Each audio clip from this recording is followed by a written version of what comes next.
Hello, listeners, and welcome back to the Magic Story Podcast. This is your guide to the characters, events, and planes of Magic's multiverse. And as always, I'm your host, and for today, racing commentator, Natalie. And I'm your other host / co-commentator, Harless. Now, we are kicking off this year with something really special, something unlike anything we've ever done before. And I know we say that a lot, but I really mean it this time because, folks, today we are talking about Aetherdrift. And while most sets take place on just one plane, Aetherdrift is a little bit different. This race is such a high-stakes event that it could not be contained to just one corner of the multiverse. You will follow the Guidelight Grand Prix, which is a grand racing competition with an equally grand prize across 3 planes of the multiverse. Now, we revealed the planes of the set that's going to be Aetherspark, Amonkhet, and Muruganda last month on Weekly MTG. But today, we're going to actually talk about the faces you're going to see on those planes. Natalie, I'm excited to start our engines. Huh? I am so excited. Let's do it. So join us as we head into the multiverse.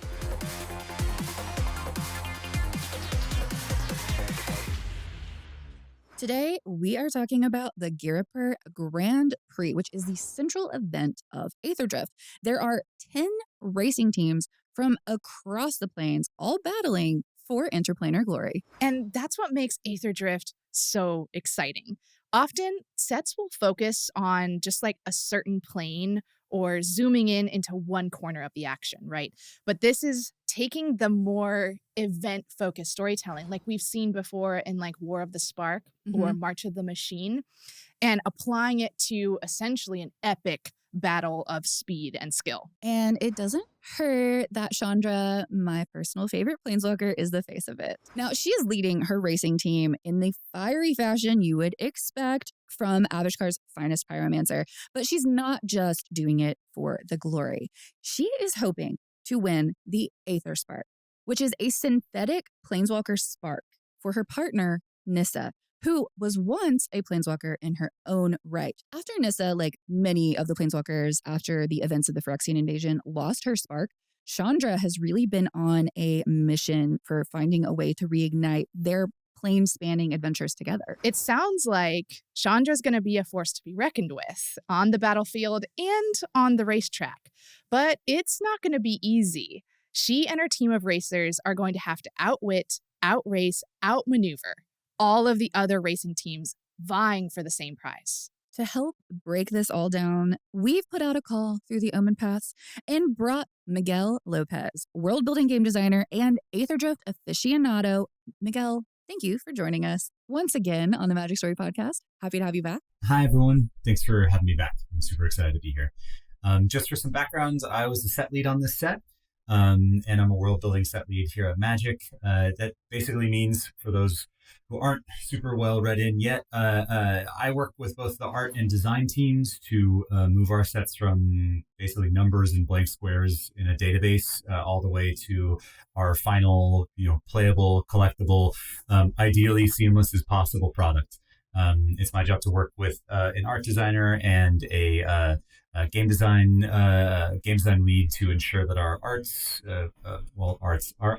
our mechanics, and our story fit together in a cohesive, self-reinforcing thematic package or a card set. So Aetherdrift follows 10 racing teams as they compete in the Guidelight Grand Prix, a massive race, as we said, across the multiverse.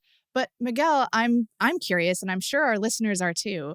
Where did this event, this race, even come from? Okay, there's basically 2 eras for the Guidelight Grand Prix. There's the pre-Omen Path era and the post-Omen Path, the current one that we're in right now. So the current version that we're going to see in Aetherdrift is the second edition of this post-Omen Path multiversal, multiplanar race. The first version was a lot more chaotic. It was more of a test bed for concepts and technologies and practices that lead to this, high production value, high glamour, still risky combat sport race that we see in Aetherdrift. They only happen on Avishkar.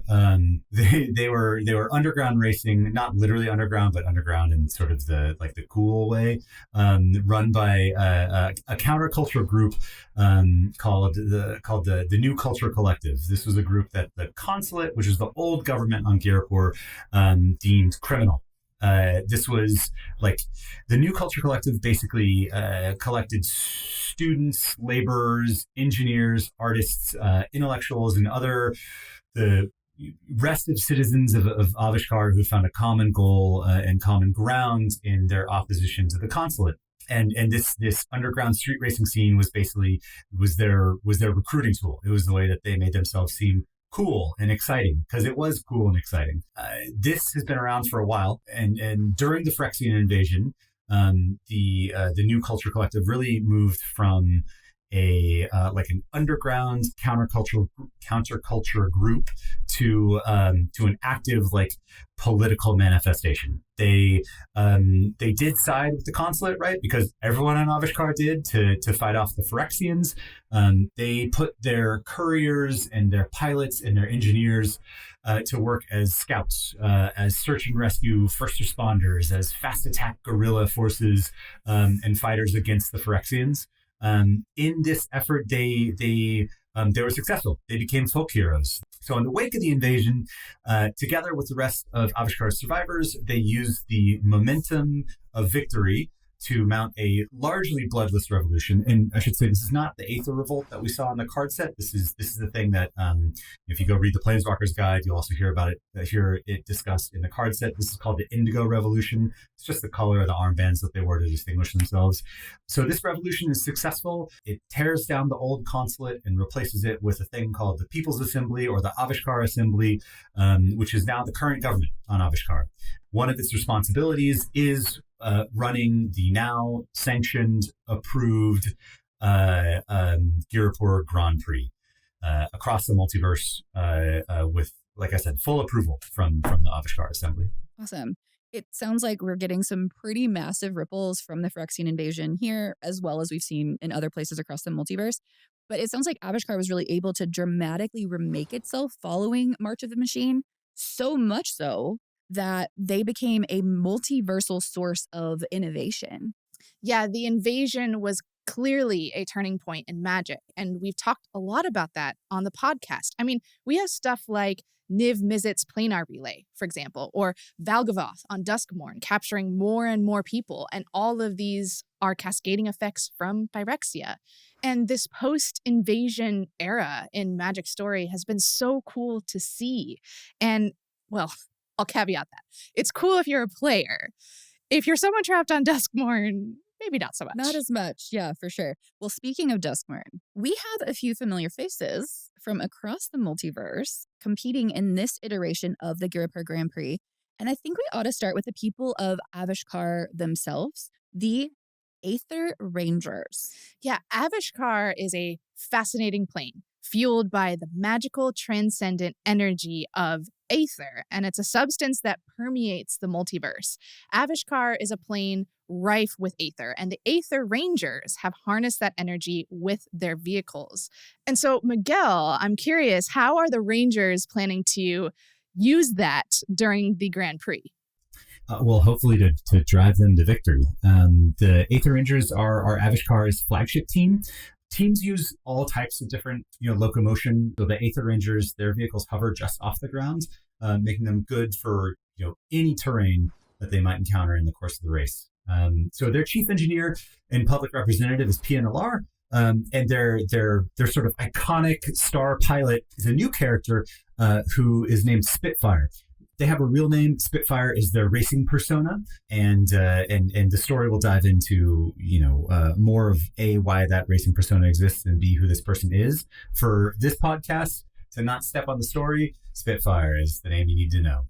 Now, you mentioned Pia Nalar, which is, of course, Chandra's mother, who I am so excited to see in the set again. I love Pia. I think the last time we saw her, she was taking down a Phyrexian while in a helicopter that was crashing. It was so intense. It was so intense. And speaking of Pia, that makes me wonder. We're on Avishkar. Where is Chandra? Okay, don't worry. Chandra is still in the set, so don't worry. We'll talk about her in just a minute.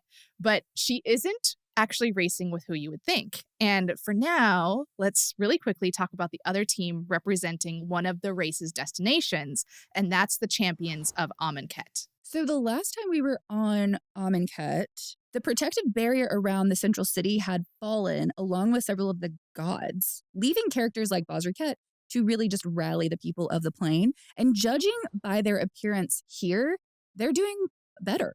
Yeah, a whole lot better. So Amonkhet, like Avishkar and another planet we're going to talk about in a second, they're the hosts of this year's edition of the Gearper Grand Prix. So Amonkhet is, they're in this place of rebuilding. I think one of the things, as I was working on the world building with 2 of the 3 planes here, a phrase I had in mind was sort of a revolutionary optimism, right?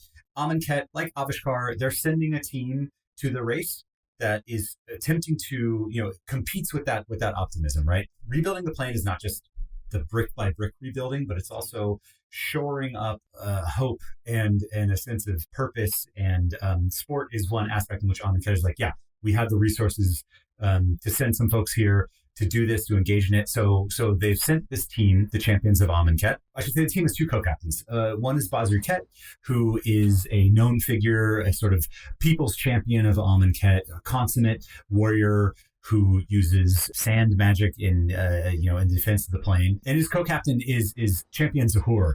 Zahur is a recently returned mummy. He's an ancient charioteer hero who is, more than happy to take a crack at another race. Together, they represent the hopes and dreams of Amonkhet's united living and undead, who are working together in Noctimoon, the capital of Amonkhet, to rebuild their plane and really fight their way towards a more optimistic and united future. Yeah, getting to see old characters like Bazarket in like a new light is a massive reason why I love this set. And it's got a little bit of everything from across Magic. Right, yeah. So the Gearper Grand Prix is many things, but ultimately it's we thought of it as a celebration of the multiverse, both from an in-universe perspective and from our side of the craft as well. And we wanted to put that on full display in Aetherdrift. Okay, we're seeing a lot of folks from across the multiverse, but we still haven't talked about Chandra. I know that if she's not with Avishkar, she's got to have a good reason. Yeah, and we'd mentioned before that Chandra is not racing with the Avishkar team. She's actually signed with Kylin's Cloudspire racing team, which is just as shocking to us as it was to them. It's really exciting to see a lot of these planes that we really might not get to visit otherwise. And Kylin is a fan favorite plane from way back in a set called Battle Bond. You may remember it. So it's really great that we get to see its people here in this race. Yeah, Kylin, we drew inspiration from many different competitions, and so Kylin wants to, with their team, we wanted to show off the most professional, high speed, low drag team of racers that you'll see in this event. On Kylin, this is a plane that triumph can be channeled as magic. Ideas like victory are gods worshipped by the population of the plane. Same, right? Like that's actually accurate to real world life too. That is too. World building is inseparable from the real world, fortunately and unfortunately. We should also know that Cloudspire Racing Team won the very first edition of it, and with that pedigree, they bring the promise of another win. So Chandra, who you'll find out in the story, she is on the hunt to figure out how to respark Nissa, right? Her girlfriend. This is one of the most important people in the multiverse to her. And she'll also be the co-captain of the team. The previous year's captain is returning. He's a triumph mage whose name is Goblin. So it sounds like Chandra's really hedging her bets and getting herself aligned with the team that she with the thinks elite has racing team. The best chance of winning, Yeah. But not every team is from somewhere we've seen before. Aetherdrift pulls from across the multiverse, like with our next team, and that's the Guidelight Voyagers. The Guidelight Voyagers are such an internal, everyone loves them here, at least on the world building team. They were big fan favorites. They are a bit of an accidental team in the Gearper Grand Prix, an accidental team turned competent competitors. So like Cloudspire Racing Team, the Guidelight Voyagers were present in the first edition of the Gearper Grand Prix. They more or less stumbled into it, and they did well enough that the organizers, pretty bemused, relatively curious, extended them an invite to participate in this the second edition of the Gearper Grand Prix.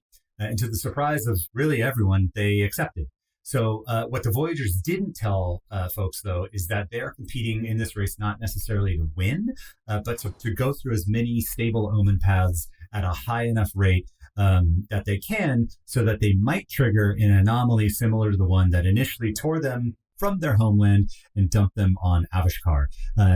Their thinking is that if they're the first through an omen path as many times as they can, that only increases their odds of being the right kind of unlucky one more time. I love that, because we still remember in story, we still don't know anything about the omen paths really, right? Like they were really just starting to study them. Like, we're talking about Niv Mizzet and his interplanar, experiment, really, I guess we could call it, as he figures it out. So I love that. What an interesting way to just take your destiny into your own hands, as it were. Yeah. Now, I love the Voyagers and the Mendicant just because of how they really embody the absolute mechanical approach to the race. And it's a race after all. Mm-hmm. While you have the Cloudspire team being very showboaty and kind of wild, there's also a really practical and structured approach from this team. They're really unique in both aesthetic and approach. So I really hope we get to see their home soon. I hope their plan works.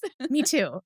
And for now, though, we're returning to a team we have seen the home of. It's time to head back to the chilling halls of Duskmourn with the aptly named Speed Demons. When working on this team, I like to think of them as going on a bit of a field trip, more or less. So the Speed Demon is a lesser creature of Valgavoth's domain. It's a demon. It's still incredibly powerful. Lesser is relative to Valgavoth. Speed Demon is the embodiment of vehicle death and speed. He's been released by Valgavoth to chaperone Winter. I suppose you could think of these as co-captains. That's stretching the term to the peak of its flexibility. But Winter, who has been promised a chance at freedom by Valgavoth if Winter is successful in securing the Aetherspark for Valgavoth. Alongside Winter and the Speed Demon are a whole host of possessed survivors, glitch ghosts, Razorkin, and other creatures of Duskmourn, who are all working with the same goal in mind. Their aesthetic, like the rest of the plane, Duskmourn that is firmly grounded in that idealized 80s Americana. You'll see muscle cars, open roads, the ghostly sets of headlights trailing you on a lonely, dark stretch of highway. They are the advancing edge of Valgavoth's mansionization process across the multiverse, in addition to being mission focused on getting the Aetherspark. I shudder to think what would happen if Valgavoth gets the Aetherspark. I don't even want to imagine that. I wonder why Winter still trusts Valgavoth at all. Like, I know Winter's desperate. I get that. And out of desperation, we make interesting choices, but you would have thought he'd learned his lesson. I wouldn't trust Valgavoth personally, But hey, any chance Winter can get, right? Yeah. Now, the Speed Demons actually have a secret weapon, a secret, very fuzzy and cuddly weapon, and that is Loot. And his ability to navigate the planes of the multiverse might give them the edge they need to win. Well, the thing is, I don't want the Speed Demons to win because, Valgavoth plus the Aetherspark is a recipe for disaster. But I also worry what could happen to Loot if he doesn't help them win. And it's just not a fun situation for anyone, except maybe Valgavoth. But especially Jason Raska must be absolutely beside themselves, wondering how they can get Loot back. And now, why don't we bring back some more fun with a chaotic team? And nothing says chaos quite like the Goblin Rocketeers. Actually, I think that these guys would contend with the characterization that they're chaotic, because by Goblin standards, the Goblin Rocketeers are the best of the best. Though by everyone else's reckoning, they kind of tend to overcook things. On their home plane, the Goblin Rocketeers are the equivalent of like a NASA astronaut or test pilots from the 50s and 60s, right? They're literal rocket scientists who applied their love of speed and daring to excited catalytic chemical ends. They worship a deity called the Boost God, who to them is a heroic deity, a heroic god who promises escape from a cruel and unfair barrier that walls off this goblin plane from the rest of the multiverse. This barrier is called the velocity limit. You cannot go past it, right? So initially, this brave crew of goblins set up to prove that they could break through that barrier. And so, to everyone's surprise, they actually did.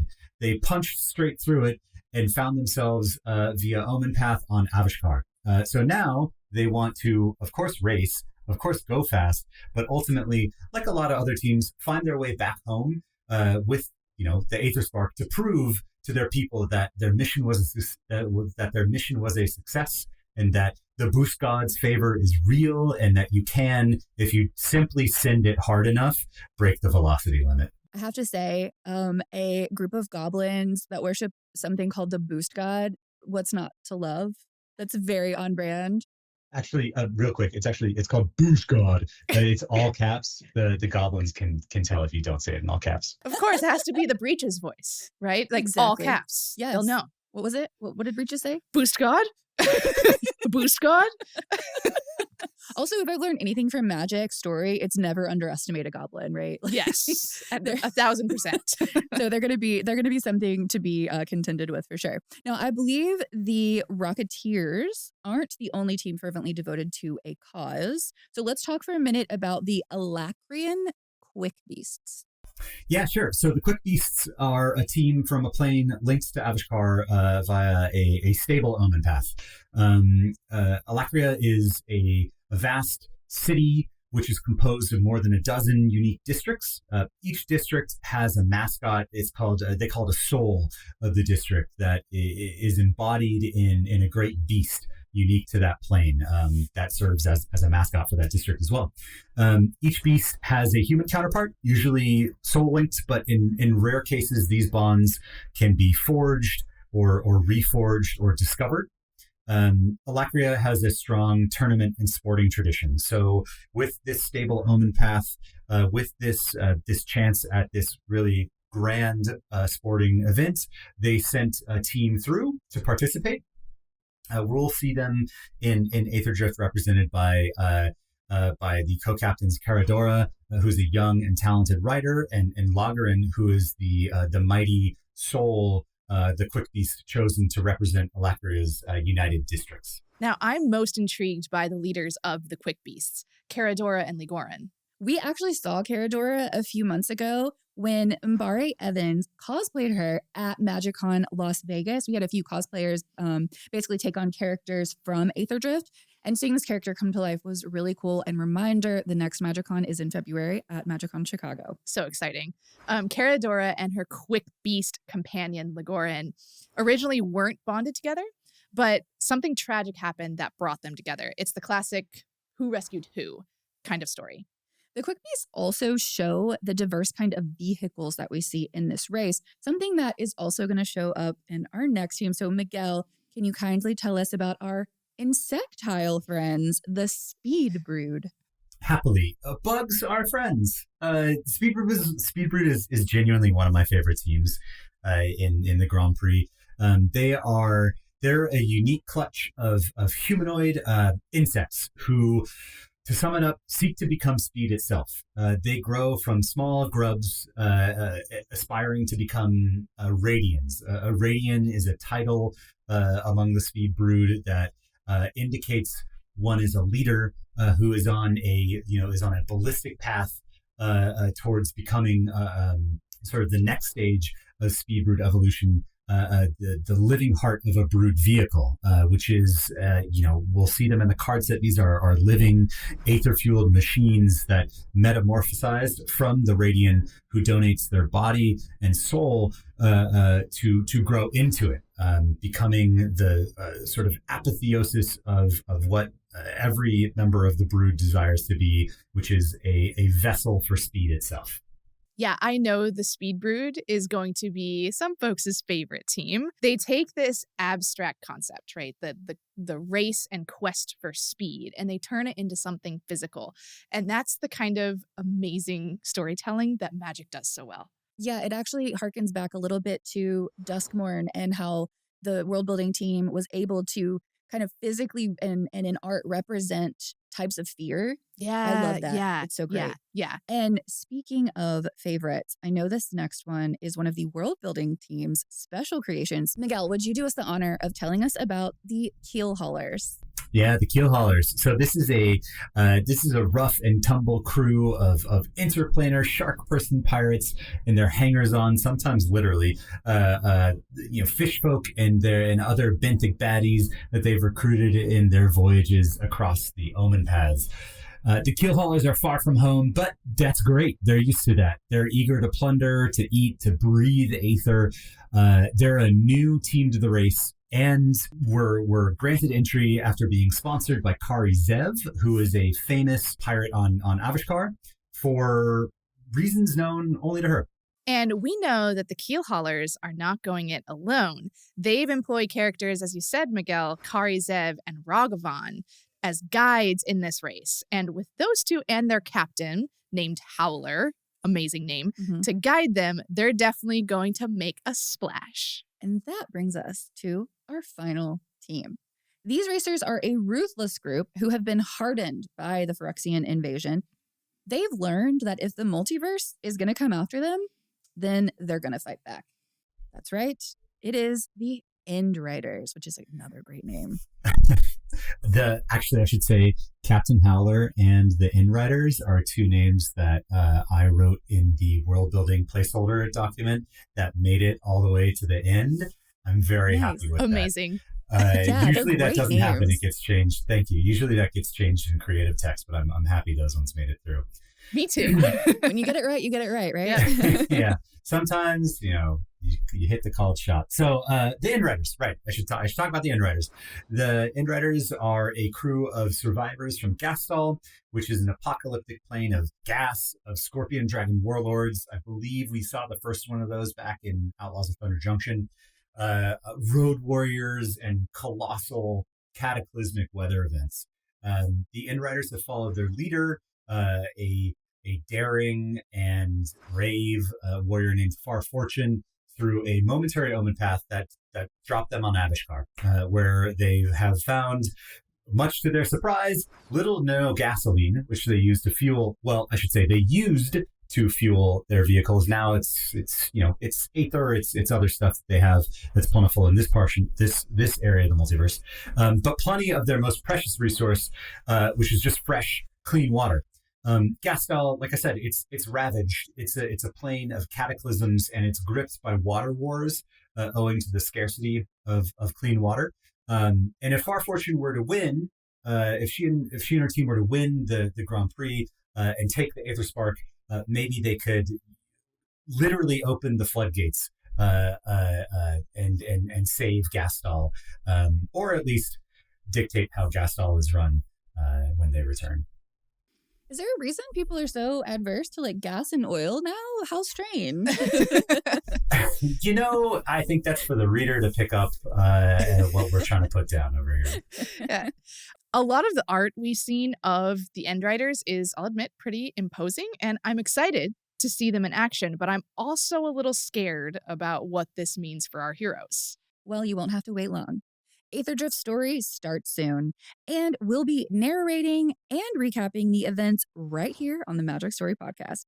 You can follow along with us with the podcast or head over to mtgstory.com to read it yourself. Miguel, care to give us any closing thoughts on Aetherdrift?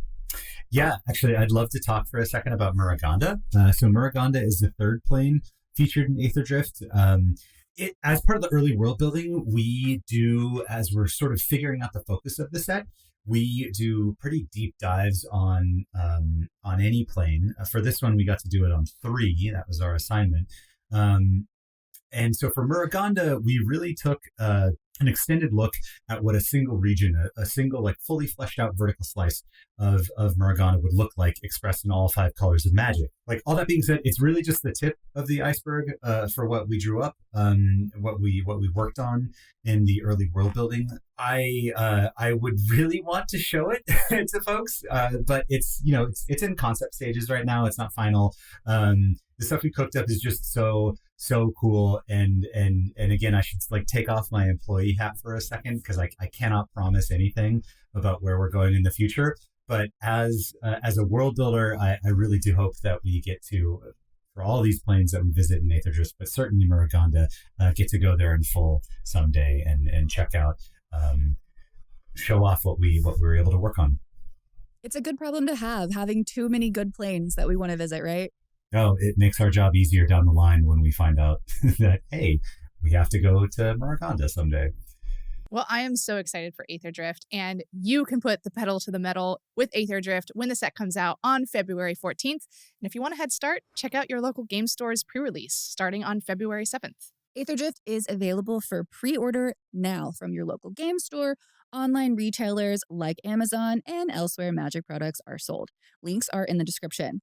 Miguel, thank you so much for joining us. We cannot wait for the world to see all of the cool stuff you have cooked up in Aetherdrift. We will see you all when Aetherdrift Story releases right around the corner. Get ready to cheer on your favorite team, and remember, it's only a death race if you die. The Magic Story podcast is going to cover everything with Aetherdrift, our 11th season here on the podcast, if you can believe it, when the story starts on January 13th. So stay tuned. But as always, until then, have a magical day.